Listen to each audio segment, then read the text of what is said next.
I'm fortunate in that when I read something, it tends to stick in my mind fairly easily. I've got little quotes and bits of text which I read 10, 15, or 20 years ago that I simply can't get out of my head. But the things I remember best, I wrote down. When I was in college, I took copious notes. I mean, like notebooks full of notes. I took them because that's what I was told to do. If you think something is important, write it down. So I did. When I'm reading something and I really want to remember it, and I want to remember it well, I write it down. And I think there's a lot of good in having this practice with Scripture. Now, there's not a prescriptive instruction in the Bible for all people at all times to write down Scriptures, but there is, in the book of Deuteronomy, a moment when God is telling his people to incorporate the instructions he's given them through the law into every aspect of their daily lives. Listen to this. You shall therefore lay up these words of mine in your heart and in your soul, and you shall bind them as a sign on your hand, and they shall be as frontlets between your eyes, and you shall teach them to your children, talking of them when you are sitting in your house, and when you are walking by the way, and when you lie down, and when you rise up. You shall write them on the doorposts of your house and on your gates, that your days and the days of your children may be multiplied in the land that the Lord swore to your fathers to give them, as long as the heavens are above the earth.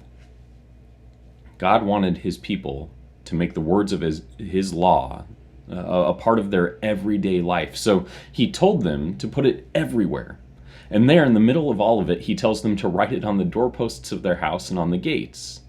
Again, this is not a commandment from God across the board for all people of all time, but I do believe that God is encouraging us, his people, to take extra steps beyond just reading scriptures, to make the scriptures stick.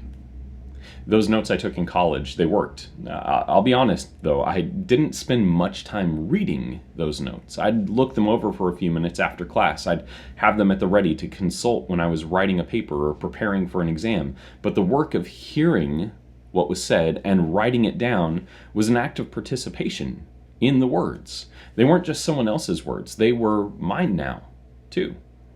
I had ownership of what I'd put on the page, and those words stick with me today. It's why I journal my study of scriptures. As I wrote out the words I read, or write out the words I read, I'm participating in the words God is presenting to me. And I'm not saying you need to write out the whole of the text you read today. Maybe, as you're reading, write down just what stands out to you. Put it on a sticky note, hang it on your bathroom mirror, put it under your computer monitor. Remind yourself daily of the story that God is telling in your life. Write it down. I love you, and I pray today that you would find in Scripture a story to call your own.